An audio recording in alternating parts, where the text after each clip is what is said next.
now that we have a feel for these bonds and the different types of bonding that can occur, now it's time to actually go through and start writing out these formulas along with their names. And so this video is going to focus on ionic compounds, but check out my next video that's going to be talking about covalently bonded or molecular compounds as well as acids. And so before we can actually start talking about how these ionic bonded or ionic formulas and names come about, the main thing you have to understand about ionic compounds is that they are electrically neutral, meaning the fact that they have the same number of negative ions as they do positive ions.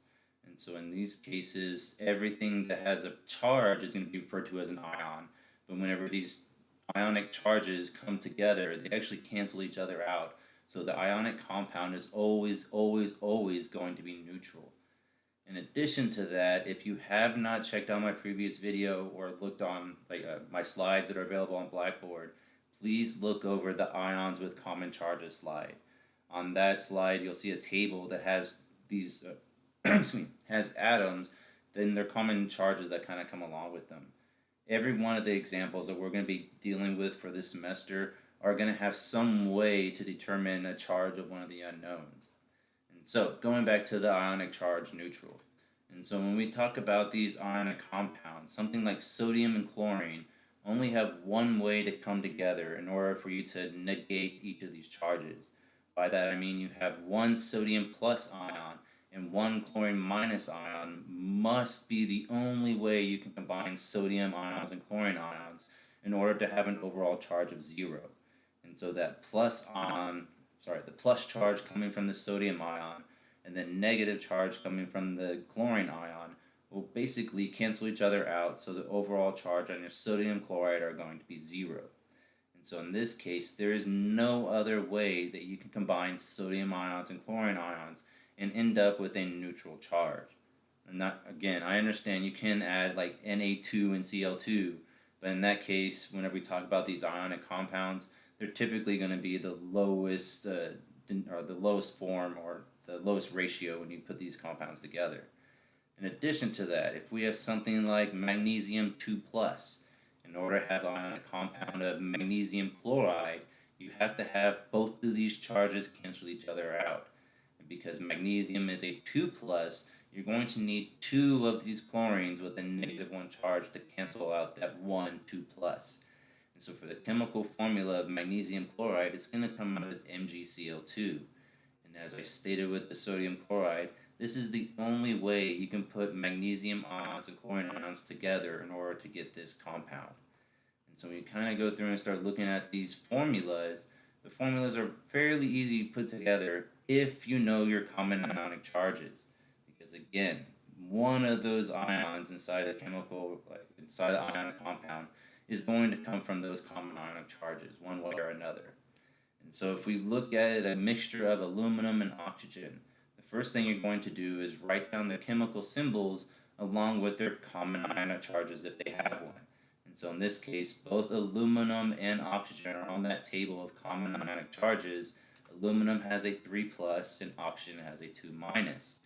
And so easiest way to go about this is, as I've stated, all ionic compounds are neutrally charged.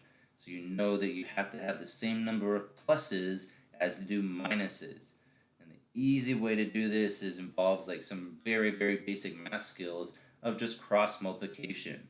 And so the easy way to kind of cancel things out very quickly is to look at what I call the magnitude of their charges.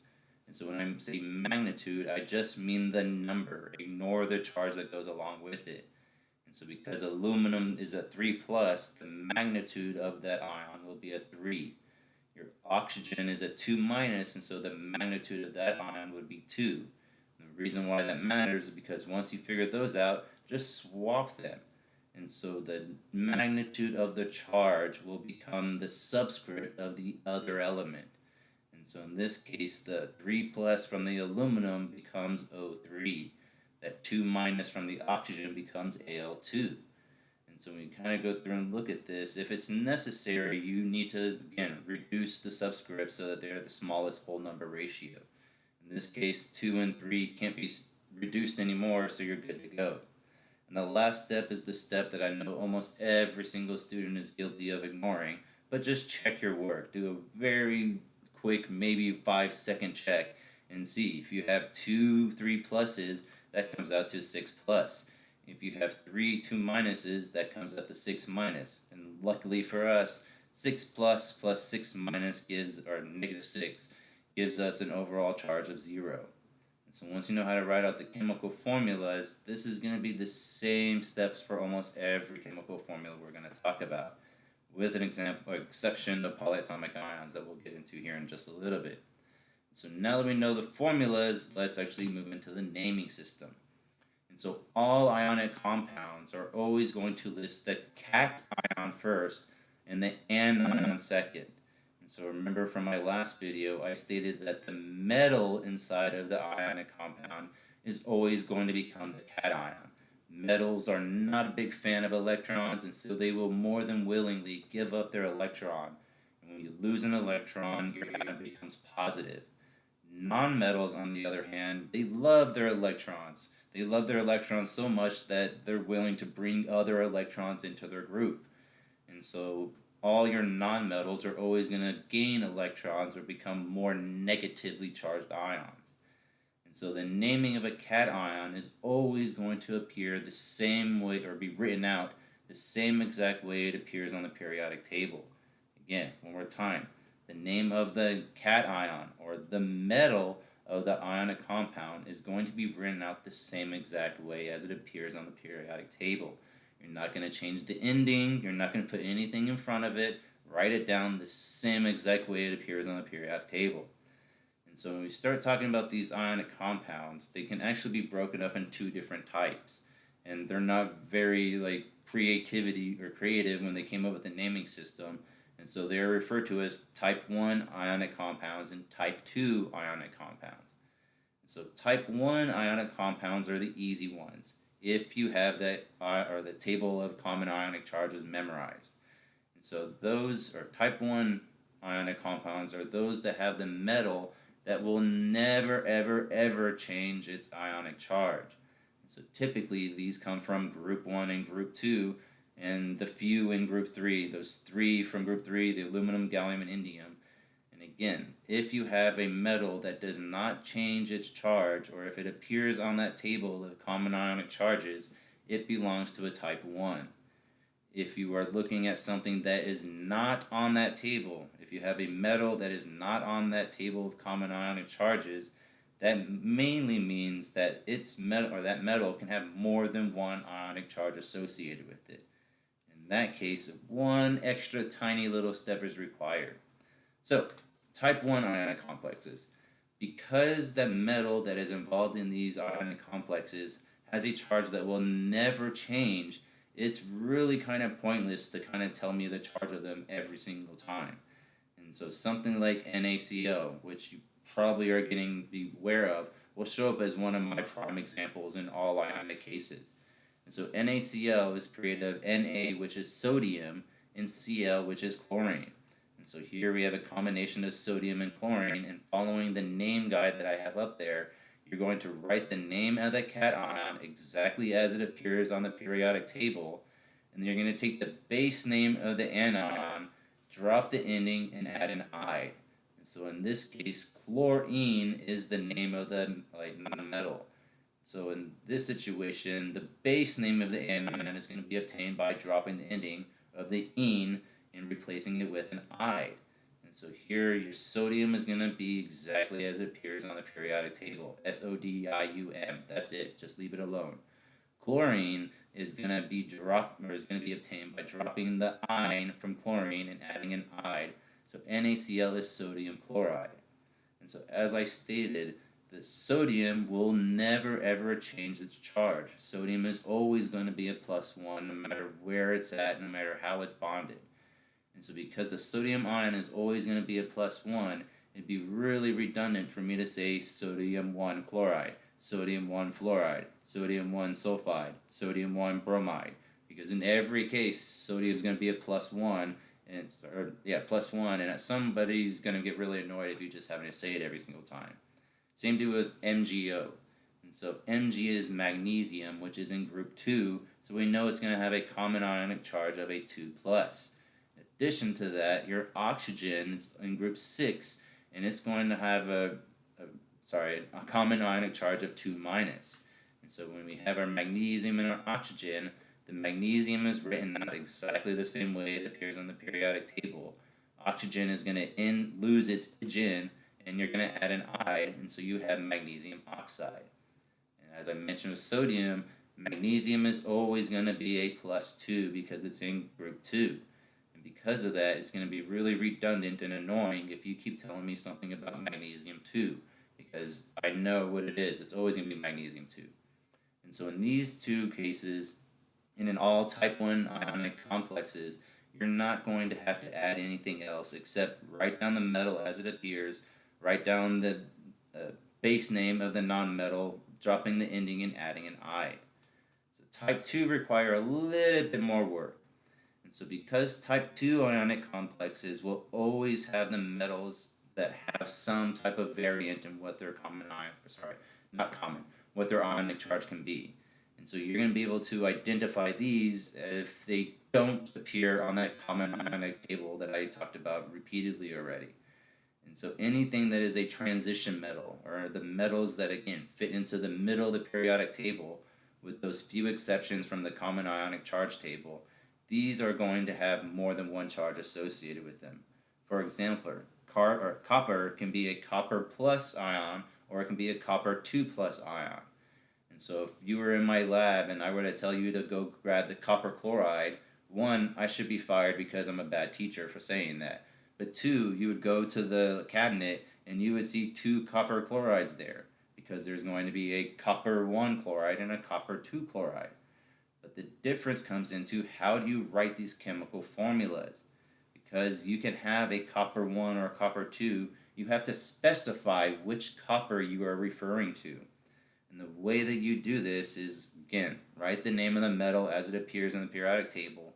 But if it can have more than one charge associated with it, you're going to put the charge inside parentheses using Roman numerals. And so one thing I have to make clear, because I've caught some students in the past doing this, but if you're going to, 1, you shouldn't be cheating, but 2, if you are going to cheat, make sure you copy a correct answer when you are entering it into your answer box. By that I mean a lot of websites have these things written out for you. Most of the time they're written in all capital letters or in lowercase letters.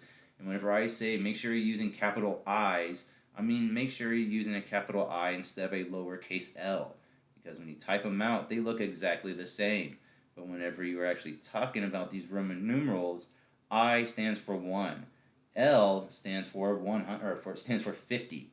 And so there's a huge difference in charge between a +1 and a +50. And so make sure that you are writing these things out correctly whenever you enter them, especially because we're all online right now. Most of the quizzes are going to be online, so you're going to have to type out a lot of these answers. And then the nonmetal is really the same exact as your type 1. You just write down the base of the name, drop the ending of the regular name, and add an I. So when we look at these situations, the charge is always going to be inferred by using these known common ionic charges.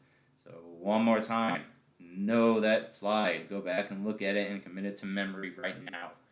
And so in this case, if we look at Fe and Cl3, and so Fe is going to be iron, Cl is chlorine. And so in that common ionic charge table, chlorine is on there. Chlorine has a -1 common ionic charge. Iron, on the other hand, is not on there, meaning the fact it has more than one charge associated with it. So we can use this information and use the chemical formula to our advantage, because we know that no matter what, this has to come out to be neutral. And so if we know we have 3 chlorines, we know that we have 3- coming from the chlorines. And all I mean by that is we have 3 negatives that now need to be counteracted. In order to do that, we have to use iron with a 3+. And so in that case, you have 1 iron 3+ and 3 Cl- in order to cancel each other out. And so the way that we distinguish the fact that we're talking about iron 3+ is we write out iron as it appears on the name appears on the periodic table, followed by the 3 in parentheses. And again, that 3 is 3 capital I's, not lowercase l's. And so, just through name convention, and hopefully it shouldn't matter in the quizzes and everything coming up, but just to be on the safe side, through convention, when you write out this name, there is no space between this N and that open parentheses. And so this 3 inside of this parentheses is technically part of the name of iron. And so whenever you see these written out, sometimes, depending on what website, depending on what book you pick up, some books kind of ignore that rule, or the, I guess, conventional naming system. But just be aware that it exists in case something happens weird with the quizzes. So, this other one, we look at something like CR and O. And so in this case, CR is not on that common ionic charges, but O is. O is always, always, always going to be a 2 minus. And so we know that we have 1 2 minus, and so we know that our chromium has to be counteracted by being a 2 plus. And so here we write out the name of chromium as it appears on the periodic table, followed by open parentheses and 2 capital letter I's, and then close parentheses, and then put a space followed by oxygen, drop the in, and add an I.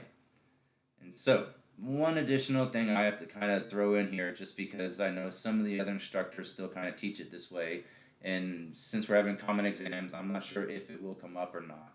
But some of us older people, by older I mean like people my age and above, and so we used to have to memorize a whole different kind of naming system when it came to these ions with more charges. And so the old way of naming these things, we used the terms us and ick. And so in these, us would be whenever you're just working with a lower charge. And then the term ick would always come whenever you're dealing with a higher charge. And so iron 2 chloride compared to iron 3 chloride, and I just noticed one is capital O, one is lowercase. There's no difference there. But the iron 2 is going to be the lower of the two, so it's going to be the ferrous. Whereas iron 3 is going to be the greater of the two, so it's going to be the ferric. Please notice the difference is only in the ending of the metal name, has nothing to do with the non-metal. And so please notice this may show up. The easiest way you can memorize it that I've done it is OUS has an O in it, and lower has a O in it. Ick has the I in it, and higher has an I in it. If that works for you, cool. If not, then you can call me a dummy for knowing or for pointing that out. So, last thing we have to talk about is going to be something that if you've talked to any chemistry student in the past, they've told you the main thing that they hate is polyatomic ions. Even upper division chemistry people still hate these things, but unfortunately they show up almost every other day. And so when we talk about these polyatomic ions, one thing I have to make clear right now before it gets any more difficult is these things are covalently bonded. And so I know that may be hurting your brain right now because I told you before ions and covalent bonds are completely different things. But the way that these atoms are covalently bonded to one another ends up giving it an overall charge. And so anything with a charge is defined as an ion. In this case, it's just a bunch of atoms coming together that create that ion, or poly, which means more than one. So polyatoms, more than one atoms that create an ion, you get polyatomic ion. And so sodium nitrate contains a sodium plus ion and a nitrate ion that is created from a nitrogen and 3 oxygens. And please note, that negative charge does not belong on the nitrogen or either of those 3 oxygens. That negative charge comes about because those oxygens and the nitrogen basically bond the way they do, and they just happen to have an extra electron hanging out there whenever they're done making all their bonds. And that charge is going to be what causes these things to be referred to as ions. And so whenever I say treat each of these polyatomic ions as a single entity, what I really mean is a nitrate ion is not composed of a nitrogen and 3 oxygens. Well, I mean it is, but you cannot see it that way. If anything, erase the NO3 minus for a while and draw a smiley face in space until the very end. Because whenever I say treat these as a single entity, I mean treat a nitrate ion as a single nitrate ion. Do not treat it as a nitrogen and 3 individual oxygens, because that is not how it occurs. Most of the time, these polyatomic ions usually stay intact as NO3 minus all the way until the very end of the chemical reaction. Very, very rarely do you have these things actually split up into their individual components. And so, before I go to this next slide, I suggest just pause this video for half a second, take a deep breath, rub your eyes. It's going to be okay, I promise. And alright, we're back. Let's do this. This is the table you have to memorize. I apologize up front. This is not my fault. I did not create this table. I had to learn all of them way back in the day too. And so it's just something that you need to take care of. And so whenever I say memorize this table, I mean memorize every aspect of this table. You need to know the formula, you need to know the name, and most importantly, you need to know the charge that is associated with all of these complexes. And so, I know it looks like a lot, but one thing I can kind of help you out to make you feel at least a little bit better is whenever you look at something like hypochlorite, chlorate, and perchlorate. In each of these cases, you have Cl, Cl, Cl, Cl. The only difference really is between the number of oxygens. Same deal with nitrite and nitrate. Or in these cases, you have phosphate, hydrogen phosphate, dihydrogen phosphate, or sulfite and sulfate, and hydrogen sulfate. And so in most of these cases, these compounds can kind of be grouped with one another. And if you do it that way, the main thing you really have to be concerned about is the number of oxygens are changing. And so besides, with the exception of hydrogen phosphate, dihydrogen phosphate, and phosphate itself, even the charge doesn't change. I mean, between sulfate and sulfite, same charge. Between the nitrates and nitrite, same charge. Same deal with all the chlorates. And so the main difference here is the ending that tells you how many oxygens there are. And so most of the most of the compounds, I guess not even compounds, polyatomic ions on this list contain oxygen. And so the only few exceptions that I can think about would be ammonium, and then hydronium. We'll talk about that later in acids, and a lot more in Gen Chem 2. But with the exception of ammonium and hydronium, every single one of these besides cyanide has an oxygen bound to another element here. And so most of those polyatomic ions are oxyanions, or the term oxyanions means oxy containing oxygen and anion meaning negatively charged. And so in this case, most of these guys are just going to have a difference between number of oxygens. And so the ending is basically what tells you the number of oxygens. But please pay special attention to my giant big red note there on the side. It just tells you the number of oxygens in relation to the other one, meaning the fact that 8 just has more oxygens than the ite, and ite has less oxygens than the 8. And so when we talk about nitrate and nitrite, nitrite has 1 less oxygen than nitrate. Same deal with sulfite and sulfate. Sulfite has 1 less oxygens than the sulfate. But the ending does not tell you the specific number of oxygens.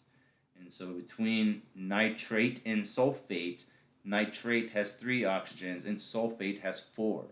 And so please note the ending just tells you the number of oxygens in relation to the other one. And so using this knowledge, you can at least kind of knock out maybe like 5/6 of that thing, or I guess 1/6 of that table, because most of them are going to kind of fall into some type of pair like this. So using these to name compounds is actually not horrible once you know the names and the charges of those polyatomic ions. And so in this case, you're still going to follow the same type of rule depending on if it's a type 1 or type 2 ionic compound. But the main thing with these polyatomic ions is you do not change the ending of the name. And so what I mean is if it's a sulfate or a sulfite, you keep it as sulfate or sulfite. You do not change the ending of ate or ite to ide, because you are basically changing the entire definition of what that element is. And so KNO3, first thing you have to ask yourself is, what is NO3? So NO3 is going to be nitrate, and nitrate always carries a -1 charge. And Luckily for us here, we know that K is a potassium, and potassium is in group 1, so it's always going to be a +1 charge. And so this is why it's going to be K plus and NO3 minus, and both of those will negate each other and just become potassium nitrate. Please note, potassium is in group 1, and it's always going to have a +1 charge. And because of that, you don't have to tell me potassium with the parentheses 1, because I already know it's always going to be a +1. On the other hand, we have iron, or though I cheated, FeOH2. And so in this situation, our OH is going to be a hydroxide. Hydroxide has a -1 charge associated with it. And so when it comes to iron, just using our math here, we know that iron has to be a 2+. But if you go back and take a look at that common ionic charge table, iron's not on there. Meaning the fact that iron can have more than one charge associated with it. So we have to be very specific on what iron we want. So because we are telling you that we have 2 of these negatively charged hydroxides and only 1 iron, that iron has to be a 2+, and so we have to specifically state iron 2 inside of our naming system. And then again, hydroxide is going to be the anion here, but we do not change the ending, and if we did, it'd still be ide. But on the previous one, that we don't change the nitrate to nitride. And this last one is just a fun one because it's one of the very, very few polyatomic ions, one of the few ionic complexes that does not have a metal. And so as I kind of covered multiple times, an ionic complex is between a metal and a non-metal. Well, that's kind of a little bit skewed now because now technically it's between a metal and some type of anion, either a non-metal or a polyatomic ion. But NH4NO3 is actually one of the exceptions because we have that NH4 there. NH4 is one of the very, very few polyatomic ions that is going to have a positive charge associated with it. So that can technically take place of your cation or your metal in type of this ionic complex. This NO3 is nitrate, and so the way that we name this is by changing nothing. We name it as ammonium followed by a nitrate. So that was ionic naming as well as the ionic formulas. So please check out my next video. It's going to be all about the covalent bonds and some type of acids thrown in there as well.